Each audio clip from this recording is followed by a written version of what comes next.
Hello, আসসালামু আলাইকুম। ওয়ালাইকুম আসসালাম, কে বলছেন? আমি থানা থেকে এসআই শামীম বলছি। মোহাম্মদ জনি মোল্লা বলছেন? জি বলছি, কি দরকার? জি, আমি থানা থেকে বলছি। ভালো আছেন? হ্যাঁ, কি দরকার বলেন। জি, আপনার সাথে কিছুক্ষণ কথা বলা যাবে? জি জি বলেন। আচ্ছা, আমি ফোন দিয়েছি, আপনার বাবার নাম তো রুহুল মোল্লা, না? আহ, হ্যাঁ হ্যাঁ। আচ্ছা, আপনার এই নাম্বার তো বিকাশ আছে। কি আছে?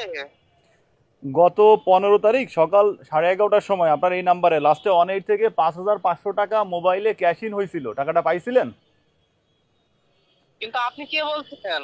আমি এসআই শামীম বলছি, শামীম হাসান, থানা থেকে বলছি। কি, আপনার ট্রু কলারে আপনার নাম এসআই শামীম সাইবার ক্রাইম লেখা রয়েছে। আচ্ছা, তার মানে আপনি তো নিশ্চিত হতে পারছেন যে আমি পুলিশ। জি স্যার। আচ্ছা জি, আমাকে একটু তথ্য দিয়ে সহায়তা করবেন। 15 তারিখ সকাল 11:30টায় লাস্টে 18 থেকে 5,500 টাকা আপনার নাম্বারে ক্যাশ ইন হয়েছিল। টাকাটা পাইছিলেন? না স্যার, আমি তো কোনো টাকা পয়সা পাইনি। আপনি কোনো টাকা পাননি, শিওর? না না স্যার, একদম শিওর, আমি সত্যি কথা বলছি, কোনো টাকা পয়সা পাইনি স্যার, আচ্ছা, মিথ্যা। আপনার গ্রামে যে কলেজটা আছে, কলেজের গেটে মোশাররফ হোসেনের বিকাশের দোকান আছে? হ্যাঁ আছে স্যার। জি, উনি আপনার পরিচিত লোক। ওই দোকান থেকে ওই একই তারিখ দুপুর 12টা 45 মিনিটের সময়, অর্থাৎ 1 ঘন্টা 15 মিনিট পর আপনি পুরো টাকা ক্যাশ আউট করে ফেলছেন, অথচ আপনি বলছেন টাকা পাননি। কেন ভাই? মিথ্যা বলছেন কেন আপনি? স্যার, মানে আসলে ওইটা টাকা তুলছিলাম স্যার। জি জি, ওইটা আমার পাওনা টাকা স্যার, টাকা পেয়েছিলাম। এটা আপনার পাওনা টাকা? জি স্যার, এটা আমার পাওনা টাকা, উনি ওনার কাছে টাকা পাতাম আমি।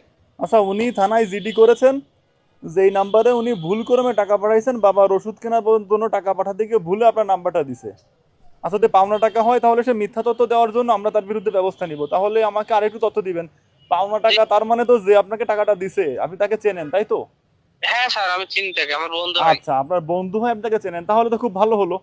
তো জি। প্রকৃত তথ্য হচ্ছে এই অ্যাকাউন্টটা হ্যাক হয় এবং যিনি হ্যাক করছিল উনি এই টাকাটা পাঠাইছে। তাহলে আপনি ওই হ্যাকারের নাম ঠিকানা, মানে যে আপনাকে টাকা পাঠাইছে, যার কাছে টাকা পেতেন তার নাম ঠিকানা আমাকে দেন।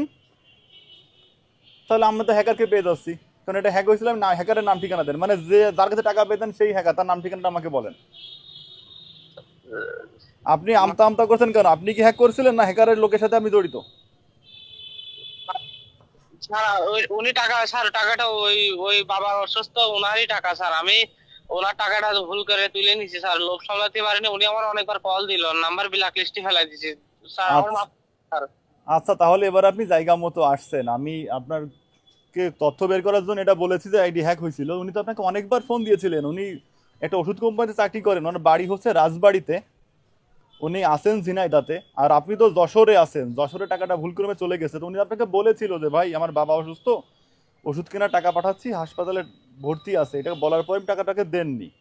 উনি চাকরি করেন ওষুধ কোম্পানিতে, সেলসে আছেন, মেডিকেল রিপ্রেজেন্টেটিভ। জি স্যার, কিন্তু আমি ভাবছিলাম যে উনি হয়তো মিথ্যা কথা বলছে টাকাটা ফেরত নেওয়ার জন্য। হ্যাঁ, আমি, উনি তো ওষুধ কোম্পানিতে চাকরি করে, তাহলে ওষুধ কেনার কি দরকার? উনি ওষুধ কোম্পানি চাকরি করে, ওষুধ কেনার কি দরকার? মানে যারা ওষুধ কোম্পানিতে রিপ্রেজেন্টেটিভে কাজ করে আপনি জানেন তাদের কত পরিশ্রম করা লাগে। আর সবচেয়ে বড় বিষয়, টাকাটা তো আপনার না। আপনার টাকা না হলে আপনার রাখার কোনো অধিকার নেই। টাকা তার টাকা তাকে আপনার ফেরত দিতেই হবে, নাম্বার ওয়ান। আর নাম্বার টু হচ্ছে, ওষুধ কোম্পানিতে চাকরি করলে ওষুধ পাওয়া যায় ব্যাপারটা এমন না। হয়তো উনি ওষুধ কিনলে ডিসকাউন্ট পেতে পারে 10%, 15%, বা কোম্পানি যা দেয়। সবচেয়ে বড় বিষয়, টাকাটা যেহেতু আপনার না, আপনাকে উনি বারবার ফোন দিয়েছিলেন, বলেছিলেন আমার বাবা অসুস্থ, হাসপাতালে ভর্তি আছে, ওষুধ কিনতে হবে, তারপরও টাকাটা আপনি দেননি। আচ্ছা, আপনার ফেসবুকে প্রোফাইল পিকচার পালসার মোটরসাইকেলের সাথে, না? জি স্যার। নীল শার্ট পরা একটা। জি জি আর স্যার, এই আপনি মুহূর্তে আপনার অ্যাকাউন্টে 8,000 টাকা আছে, ছিল হচ্ছে 142 টাকা। মোট এই মুহূর্তে আপনার অ্যাকাউন্টে আছে 8,142 টাকা, সঠিক? জি স্যার, আপনি তো আমার সব তথ্য বের করে ফেলছেন স্যার, জি, আমার ভুল আমি আমি করে দেন। আপনার এ টু জেড সব তথ্য বের করে ফেলেছি। এবার আপনি যদি তার পাওনা টাকা তাকে ফেরত না দিয়ে দেন, তাহলে আপনার বিরুদ্ধে আইনগত ব্যবস্থা নেওয়া হতে পারে। স্যার, আপনার এই নাম্বারে বিকাশ থাকলে আমি এখনই এই নাম্বারে টাকা পাঠিয়ে দিচ্ছি স্যার, আমার মাফ করে দেন। আমি আপনাকে ফোন দিয়েছি আমার নাম্বার থেকে, আমার নাম্বারে বিকাশ নেই, প্রথম তো। দ্বিতীয়ত হচ্ছে, আমার নাম্বারে বিকাশ থাকলেও আপনাকে আমার নাম্বারে পাঠাতে হবে না। যে নাম্বার থেকে আসছে, যে লাস্টে 18, আপনি ওই নাম্বার থেকে টাকাটা আপনার, যে টাকাটা গেছিল ঠিক ওই টাকাটা পাঠিয়ে দিবেন, এবং এখনই পাঠাবেন। আমি কল কেটে দিচ্ছি, হয়তো কল থাকলে নেটওয়ার্ক পাবে না। কল কেটে দেওয়ার পর আমি টাকাটা দ্রুত পাঠাবেন। টাকা পাঠানোর পর আপনি কনফার্ম করবেন যে টাকাটা পাইছি, তা না হলে আপনার বিরুদ্ধে আইনগত ব্যবস্থা নেওয়া হতে পারে। স্যার আমি টাকা পাঠিয়ে দিলে আমার নাম থেকে কেস উঠে যাবে তো স্যার? জি, আপনি টাকা পাঠিয়ে দিলে যদি ওনার কোনো অভিযোগ না থাকে, যেহেতু আপনি তাকে টাকা নিয়ে ঘুরাইছেন, আশা করি কোনো অসুবিধা হবে না। তাহলে আপনি এখনই টাকাটা পাঠিয়ে দেন। জি স্যার, আমি এখনই ওই নাম্বারে টাকা পাঠিয়ে দিচ্ছি, আমার মাফ করে দেন স্যার।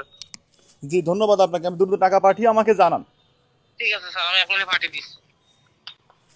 যদি ভুল নাম্বারে বিকাশে বা নগদে টাকা চলে যায়, তাহলে যে নাম্বার থেকে টাকা চলে যাবে ওই নাম্বারে দিয়ে কাস্টমার কেয়ারে কল করে অভিযোগ জানাতে হবে। যদি অ্যাকাউন্টে টাকা থেকে থাকে তাহলে কাস্টমার কেয়ার থেকে অ্যাকাউন্টটা লক করে দিবে। যদি অ্যাকাউন্টে টাকা না থাকে তাহলে লক করতে পারবে না।